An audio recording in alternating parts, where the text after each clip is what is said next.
Right. Okay, super treat and an honor. I am here. A few months ago, somebody reached out to me and said, if there's a person you need to know, one of the most inspiring women in the world, she mentioned this woman's name, Linda Cruse.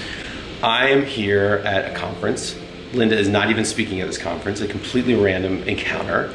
And I've had the luxury of getting to hang out and spend time with Linda, which has been such a treat and an honor. And I asked Linda if she would spend a few minutes doing an interview with me. So I'm not going to tell you about Linda. I'm going to let Linda tell you about Linda and introduce herself and then ask her a couple questions. But thank you very much for doing this with me. My pleasure. My pleasure. So tell us about your work.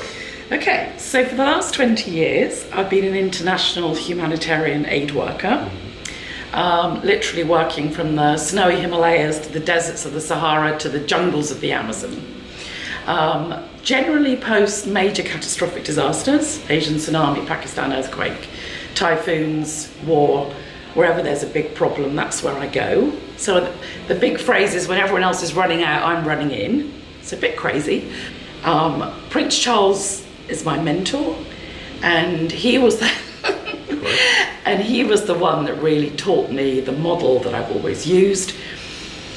And he said, when you come across people from industry, corporates, they'll be very inspired by what you do and they'll want to give you a big fat check. And his key thing was, leave the check on the table. To which I said, why would I do that? And he said, because the real jewel is them. If they will engage, then take the money, otherwise leave it on the table.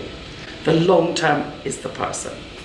So I've followed that, and I've been lucky enough to work with people like Sir Richard Branson for many, many years, and wonderful people like His Holiness the Dalai Lama. But this is my absolute passion, to engage people from first world countries to either solve problems within their own local communities or overseas. I mean, I regularly take people to the front line with me. Business leaders. Business leaders, absolutely, from all over the world, from their big offices in Sydney or in London or in New York or in San Diego, and they come with me to the front line. There's two key things to my program. The first one is, you can't understand or help or support anyone else until you know yourself, to know their own programming, why they think, why they believe, why they assume, why they prejudge often. The second thing, after knowing yourself, is to wear the moccasins, because that is the only way that we can really help with any sort of solution or support, is by becoming that person. Now, that sounds easy and it's not, and it takes you to really care, really be curious, and really want to know what, through the lens through they see the world.